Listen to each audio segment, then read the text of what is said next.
All right, good morning, everyone. It is 2 after 9. We'll go ahead and get started.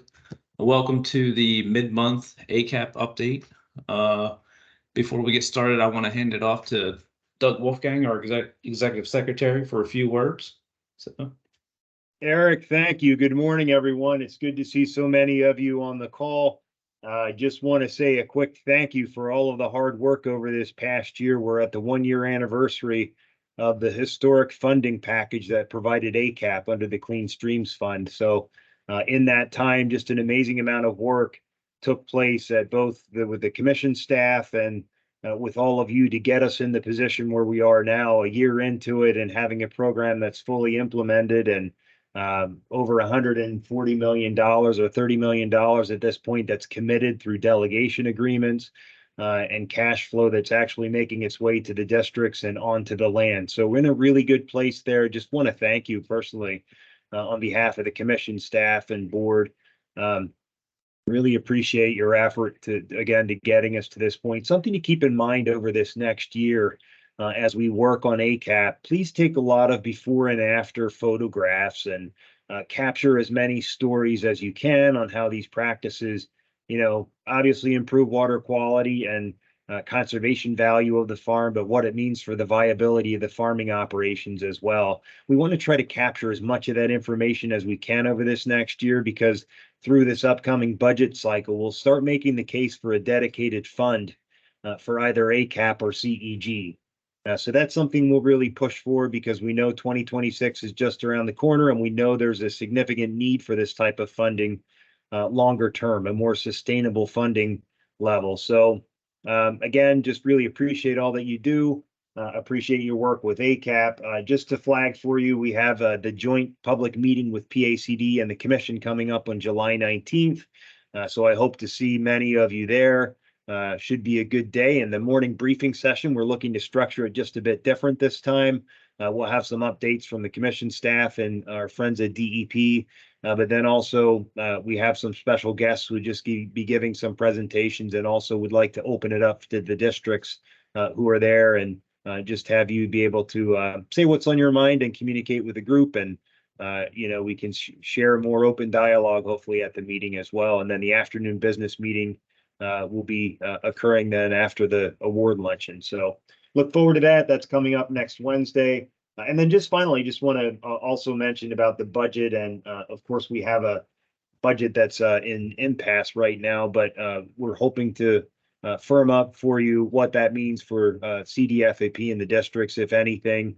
But I'll provide you information on that. But hopefully, there's a deal that's worked out on both sides, but word is that it may not be signed until later. But we'll just make sure that we have a pulse on what that means from a practical standpoint, if anything, for districts. So just wanted to flag that for you as well. And Eric, thank you. I'm going to hand it off to you. He said, well, if this is the first review, no, it's not. Thanks a lot, Doug. Just want to remind everybody this meeting is being recorded. So if you have any staff or anybody else that that might not have been able to tune in, we will post this later on our web page, and probably post it on the center's web page as well. So there is access to it if you know somebody is not going to have any ability to tune in today. So just a little oversight of what we're going to go through today. We're going to give you a delegation agreement update, some staffing update, quarterly reporting. We'll give you an update on the Penn State Center and what we're looking at moving forward. And of course, we'll have questions and answers at the end. So if you do have any questions, feel free to put them in the chat as we go. We'll get to it as we can. Not really going to go over too much here. Nothing's really changed. So we do have 65 agreements fully executed. 64 payments have been processed to the districts. We are waiting on a few more things. We should have all the delegation agreements signed within the next month or two. Depends on what we can work out with the districts and when their meetings line up with everything. As you are well aware, you've already received your first advancement for the 22-23 allocation. We are in the process of doing your next your 23-24 allocation as we speak. Amy, do you want to jump in here real quick and let us know where you're at in that process? Sure. As of now, I am processing all of the advances to go through the financial office, and hopefully by the end of the week, they will start processing them through their procedures in their office. So from that point, then I think it was taking about 3 weeks thereafter to have the money in hands to the districts. Thanks, Amy. Okay. So with that being said, it looks like you're probably looking at maybe mid-August, mid to late August when you'll see that advancement. So you guys can adjust your accordingly to that. So in 24-25, we'll process that again next July.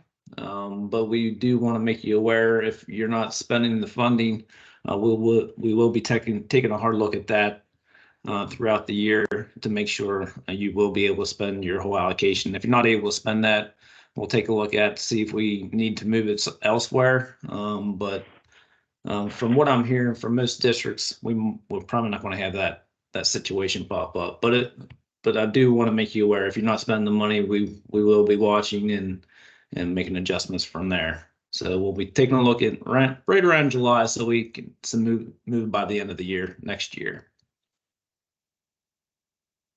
So an update on our staffing.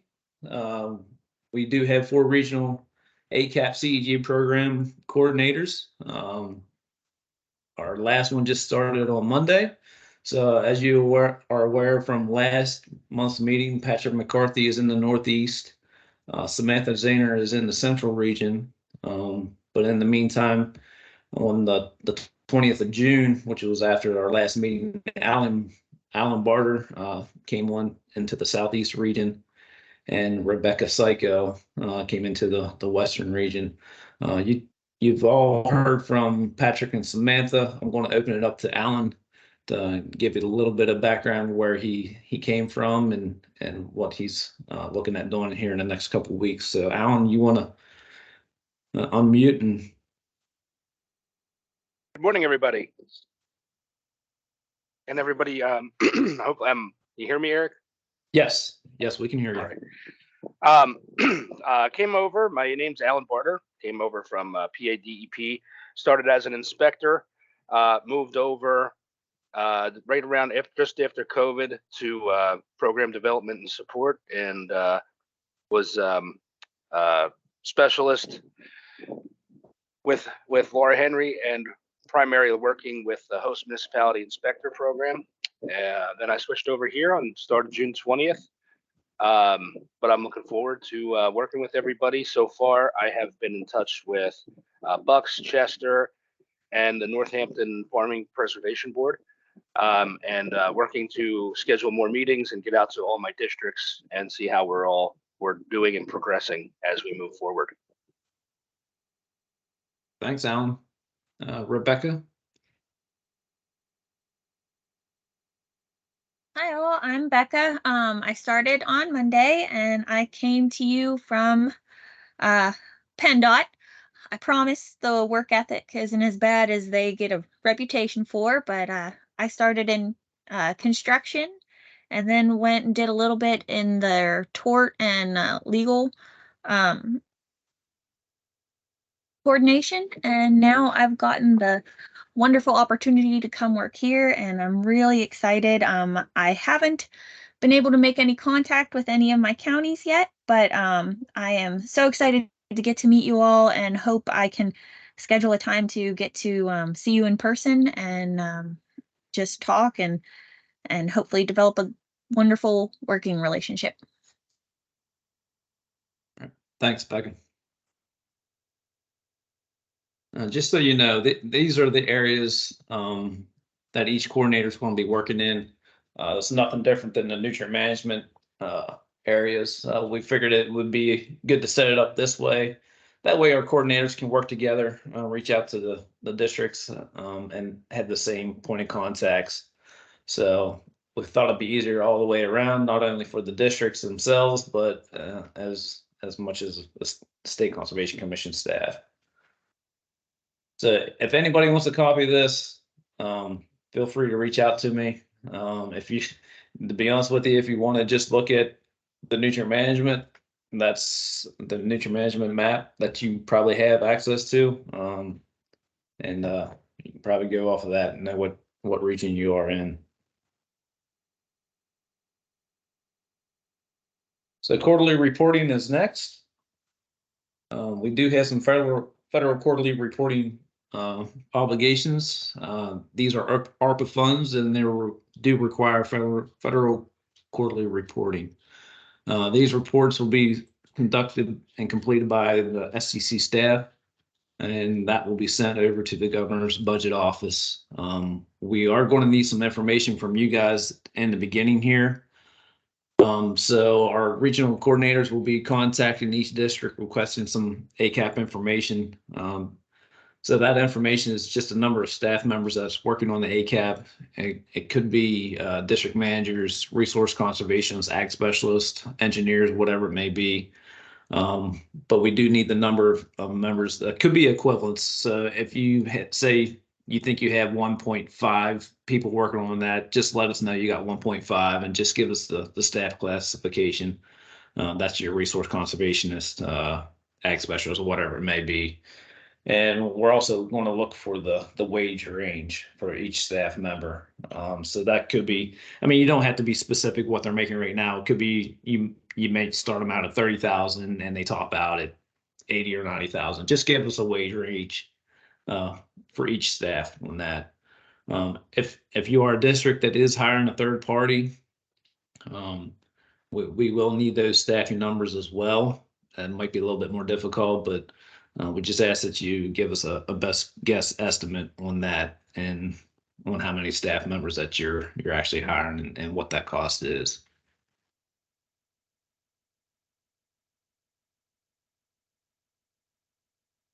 So at the State Conservation Commission, we are going to have some quarterly reporting needs as well. SEC and the partners are currently working on developing those quarterly reports and the reporting systems. So the project BMP's entry and reporting will be reported in Practice Keeper in the interim. So SEC staff and DEP staff will be meeting later on, either this week or next week,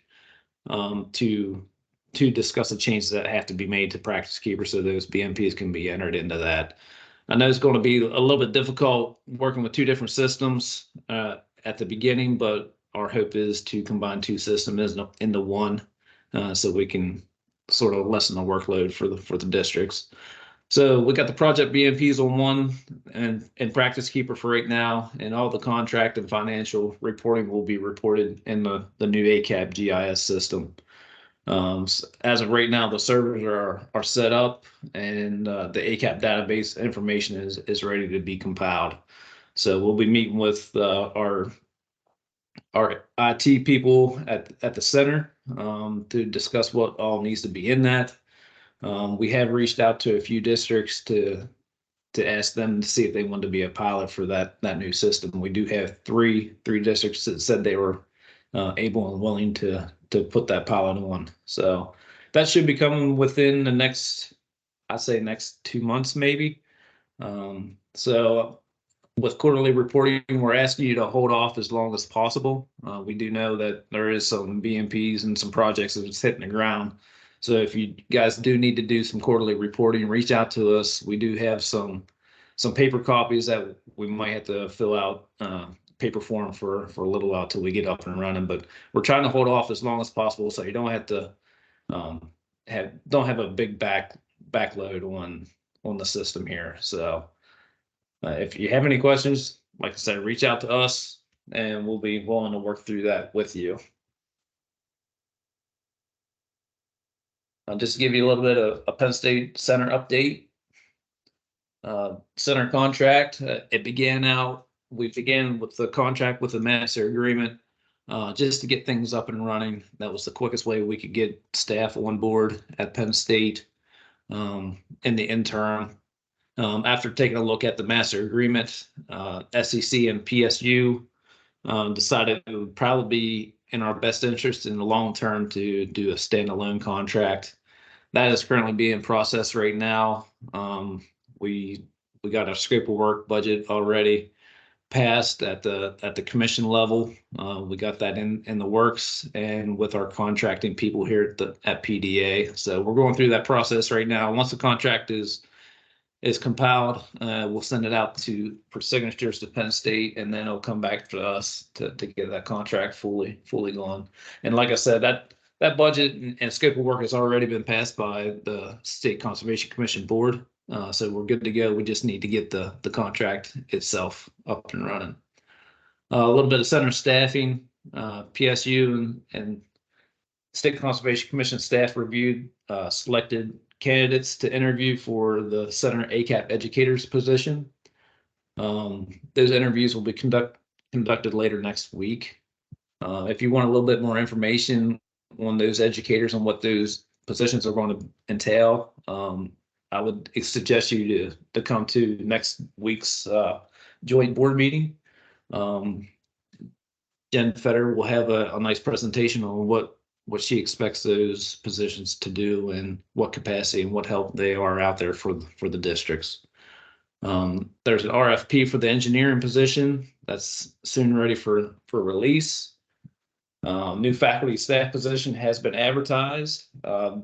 Those interviews won't happen until the fall, until everybody gets back and ready for the new school year. There is an ag outreach specialist. That job offer has been offered for the Ag and Environment Center. That is a different center than the new center. So that this specialist will be spending time in both the Ag and Environment Center and our new center for ACAP. So, Jen, is there anything else that I might have missed that you want to give us an update on? I would just say if you are, if anybody has any ideas, suggestions, as we get that RFP for the engineering position released, we want to put that in front of as many eyes and in as many hands as possible. So if you have suggestions for both individuals and organizations that we should share that with, by all means, please reach out to Eric or I. We'll make sure it goes that direction. Thanks, Jen. Denise, I see you have your hand up. Yes. Thanks, Eric. So just a little bit of updates of where we are on the NRCS side. I think, as we've talked with Doug, that we're pursuing an MOU with PSU and SEC and NRCS. And this is separate from the contract that PSU and SEC have. But we will also be having, in addition to the 5 engineers that we're trying to get hired out in those field offices in Burnham, Clarion, Lebanon, Bloomsburg, and Somerset. We'll also be putting someone as a biologist in that location as well as the engineers. So just waiting for those things to kind of finalize with the MOU, and then we'll also have our NRCS folks there and present. Thanks for the update, Denise.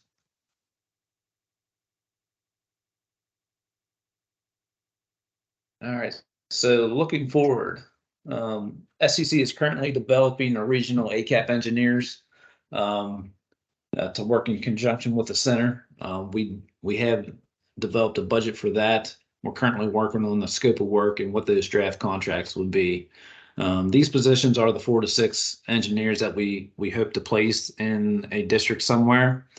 Like I said, we have developed a budget. We need to make sure that budget works with our numbers, and we're hoping to put 4 to 6 engineers across the state.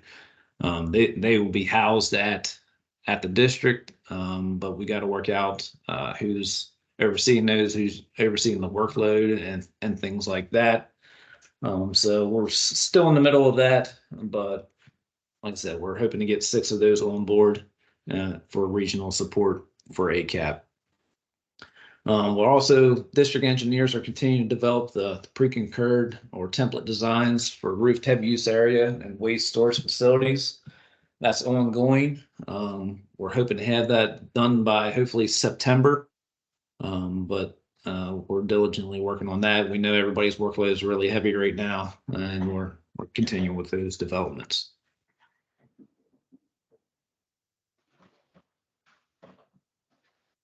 So at this time, I'll open it up for any kinds of questions.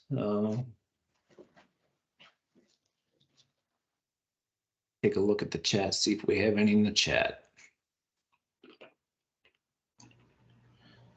Hi, Eric. It's Josh Longmore from the Luzerne Conservation District.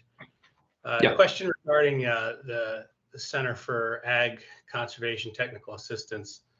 I know this happened when the Ag 101 course was offered to districts, and now I noticed it with any of these other courses like the fence post fundamentals. When we click on those regular announcements, it takes us to a page that asks us to register and oftentimes pay for those courses. Since the SEC is supporting the center, and its intent is to equip the districts to operate the ACAP program, is there a way? It doesn't seem like we should be paying for courses through the center. We don't pay for courses through the Dirt and Gravel Road Center. So is there a way for districts to get some other kind of portal where we can access that training without having to pay registration fees? So I'll give some background information. It's Chris Hauser, Penn State Extension. That fence post program is being put on by our agronomy educators as part of their agronomy work. While they are not necessarily, those educators aren't funded by the center per se. And I think if we need additional agreements, we can certainly talk about what that looks like. But I will say this is no different than what may or may not have happened on a normal year with extension programming. I'll just add to that. You can expect some things coming in the future that will look a little bit more like the Dirt and Gravel Roads program when it comes to the actual administration specifically of ACAP programs and practices. As you know, that guidance and administrative manual is not really up and completely operational yet, so we can't really be doing the trainings around that until that happens. But a couple of things I'll just add. If you have a particular hardship, we obviously don't want anyone to ever not participate in a training that can be beneficial to them. So reach out to me directly, and I can work on getting discount codes specifically for your staff to use to register.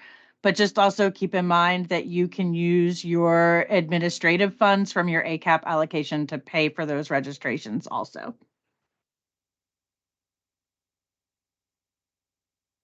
I can add a little bit here too. We did get a bunch of Ag 101 certificates. So if you need to use any of them, I think Frank is controlling those for us here at the commission. He's got access codes to Ag 101. That's so correct, if you need access Justin. to that, yeah, that's correct, and we got plenty of them left. Yeah, so feel free to reach out to Frank if you need to access Ag 101. We paid for that, so should be good there. This is Doug, just to jump in what Jen said, the ACAP admin funds is available for that use as well, if necessary. But we can try to, have that discussion and see if there's any other opportunity there on our end. Yeah, the Clean Water Academy offerings for other programs that the districts administer are really helpful for new staff especially. And I think some of these programs would be as well. But there again, these are programs that are delegated to districts and agreements with the state to operate them. So it seems like we should have some mechanism to access those, like something like the Clean Water Academy outside the regular, Sure. the regular process that an average customer might approach Penn State Extension with. Understood. Yeah, let's we'll talk about that a little bit internally, Josh, and we'll get some information out if there's opportunity there for us to cover any of that. Thank you. Appreciate that. All right, I'll go back to the questions in the chat. Kate had one up here. Justin answered it, but I'll go over it just in case somebody didn't see it.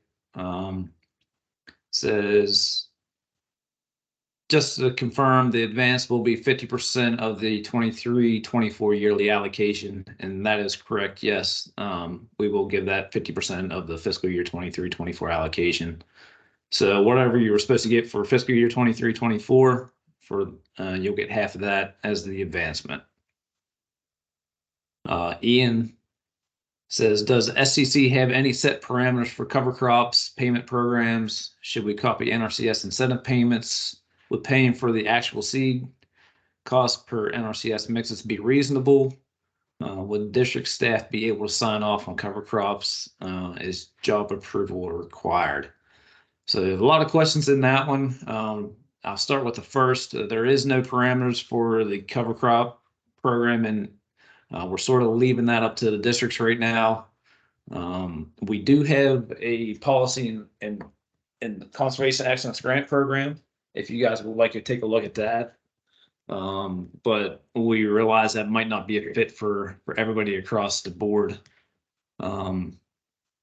I mean, it's totally up to you what you want to do in your own county, but we do suggest that you send it in to your regional coordinator as well as me, so we can take a look at it and make sure it makes sense and make sure we're not outside any of the legislation that we do have. So it may be worthwhile to take a look at NRCS's payment schemes, maybe some surrounding counties if you want to do that. Cover crops right now is a pretty open book. So, Doug, did you want to say something? No, I just wanted to ask a question. Just to that point, how many counties are actually using ACAP funds for a cover crop program or to enhance an existing cover crop program? Just curious, and something that we'd like to track. Yeah, I don't know if you want to just put in the chat. If you are, that would be appreciated. Thanks. They can either put it in the chat or they can send me an email and tell me that they're thinking about doing a cover crop program in their county. We can go from there. That might be the easiest. Yep. So great. if you're thinking about a cover crop program, reach out to me. We can discuss it from there. Like I said, we don't have any regulations right now. Doesn't mean we won't have them later on down the road. We're just trying to get everything up and running right now and see what makes the most sense for everybody. As far as signing off, I think district staff should be able to sign off on that. We allow the district staff to do that in the CEG program, as long as they feel comfortable with that. I got plenty of background in farming and cover crops. If you don't think you have enough background, just reach out to me. We can work something out. So I believe Denise has her hand up. Yes, Denise. Yeah, if it's part of an NRCS equip contract or NRCS assistance, if it's blending of the two programs, usually our entry-level employees, many of them have job approval authority for cover crop as well. So that may be an option for districts as well. So just throwing that out there. Hey, everyone, I threw up a quick poll. Feel free to answer that. I think that might be the easiest way to get this info since everybody's on. So just simple yes, no, undecided on a cover crop program. Thank you, Justin. Yep. Should the BMPs be entered upon the contract approval or once they are installed? I would suggest putting those BMPs once the contract is approved and you got a signature. That way you're already putting the BMPs in there. So once the BMPs are completely installed, you can come back in there and just check the box that they're installed. So that way it'll sort of lessen your workload at the end of the project. It sort of spreads it out across the whole board. It'd be easier to enter those BMPs into, well, those BMPs will be entered into Practice Keeper for now. So just enter them in Practice Keeper and label them and go from there. But you'll have to wait a little bit. We don't have everything squared away in Practice Keeper at this point. Like I said, we are having talks with DEP later this week or next week to work out those details. Madeline says, perhaps I missed it, but is an update regarding district reporting. As I recall, SCC was hoping to develop an online portal separate from Practice Keeper. Yes, we are in that development on creating our own GIS for ACAP. Right now, it's going to be for the contract and financial ends of it. But we are planning to incorporate some BMPs later on down the road, and we do have some districts that are in the pilot program. They accepted to be in the pilot program. So. And just to add to that, if I could, Eric, our ultimate goal will be to be able to interface with Practice Keeper. You know, we don't want districts to do anything duplicative. But this, you know, currently the pilot we're looking to develop would be for financial tracking and GIS purposes, with Practice Keeper being the, you know, the standard tool to report BMPs. But we'd like to create one system that interfaces with Practice Keeper. But it's going to take us a little bit of time to get to that point. But we're looking at it as something, you know, maybe throughout the life of ACAP a bit later on, and then beyond ACAP for other program areas that are administered by the commission.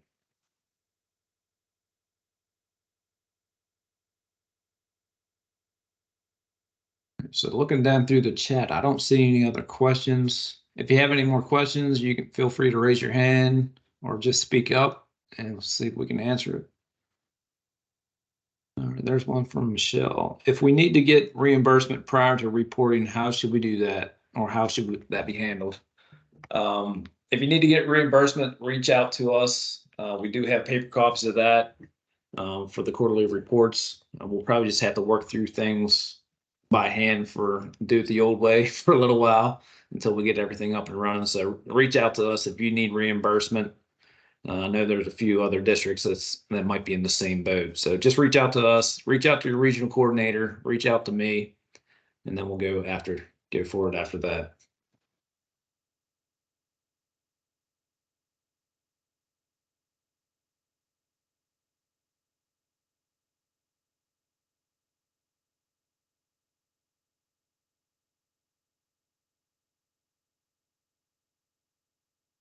When are BMPs required to follow NRCS engineering standards?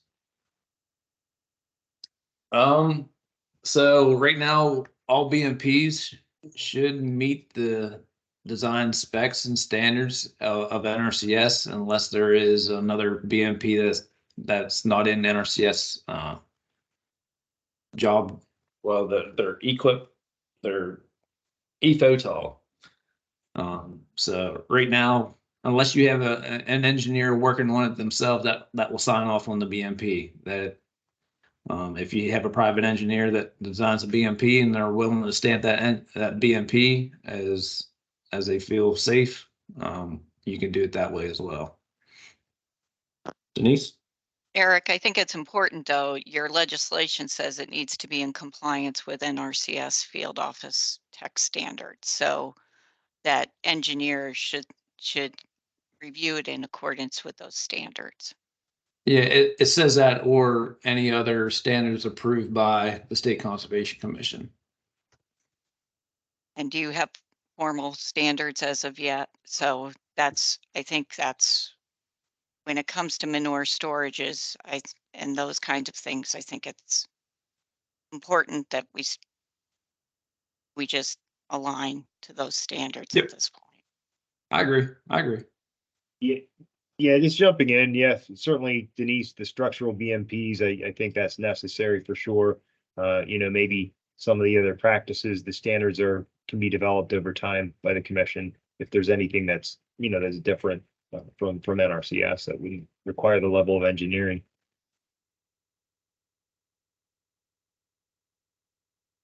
But we'd want to be consistent with NRCS. Is there training for running the program administration wise soon? Yes, that is on our to-do list, Michelle. We're planning on getting some admin trainings together with the help from our regional coordinators as well as Penn State. That is on our to-do list. I can't give you an ETA on that, but that is in the works, and we are planning to do that at some point.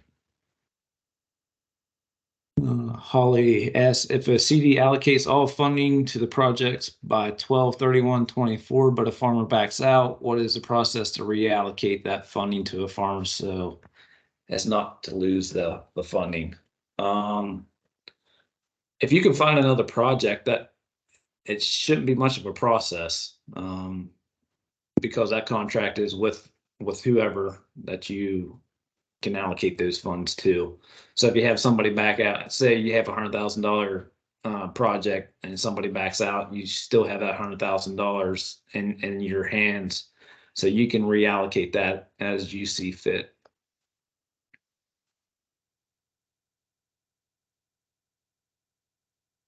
So basically just cancel the contract and set the applications. Yeah, that would be the easiest thing to do.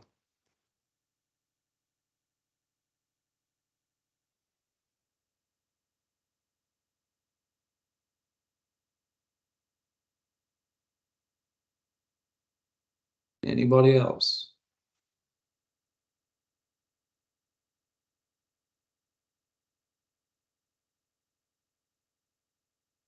Does anybody else want to say a few words? Justin, Doug, regional coordinators? I mean, I'll just close out with just a few words from my perspective, just as a thank you again for everyone. I mean, I thank the districts, but the others on the call, NRCS, Penn State, DEP, none of this would be possible without those strong partnerships. And so we're really grateful that we've gotten to this point, and we'll continue to work out kinks here and there with the program as we move forward and questions, but real value in having these meetings just to get a pulse on what's going on in the districts and what those issues are. And so again, a thank you to my staff as well for putting on the meetings, and reach out to us anytime, and welcome to our new employees in the regions. We certainly would, hope that you take advantage of having their expertise and their assistance, and call on them at any time to help with matters related to ACAP or conservation. So thank you all. And I also want to thank all the districts as well for all their hard work and dedication so far. We've been hearing a lot of good things across the state. You guys are finding projects, and it looks like you're allocating the funding quite quickly. So that gives us great hope for this program moving forwards, and it allows us to put in a good word so we can get some dedicated funding, hopefully, in the future to keep this program running. So if you do have any questions or anything, I encourage the districts to reach out to the regional coordinators first. If you need their contact information, contact me. I can get that information sent out, but you should all have that information.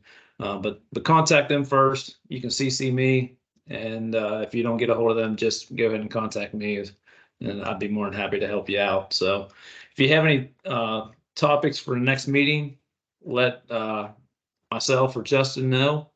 It's good to get feedback from the districts to see what areas they're having problems with, so we can discuss it a little bit further. So if you have any hot topics or anything like that, like I said, please feel free to reach out to myself or Justin.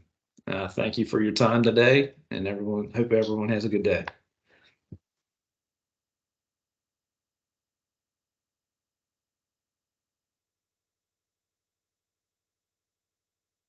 Thanks, Eric. Thank you all.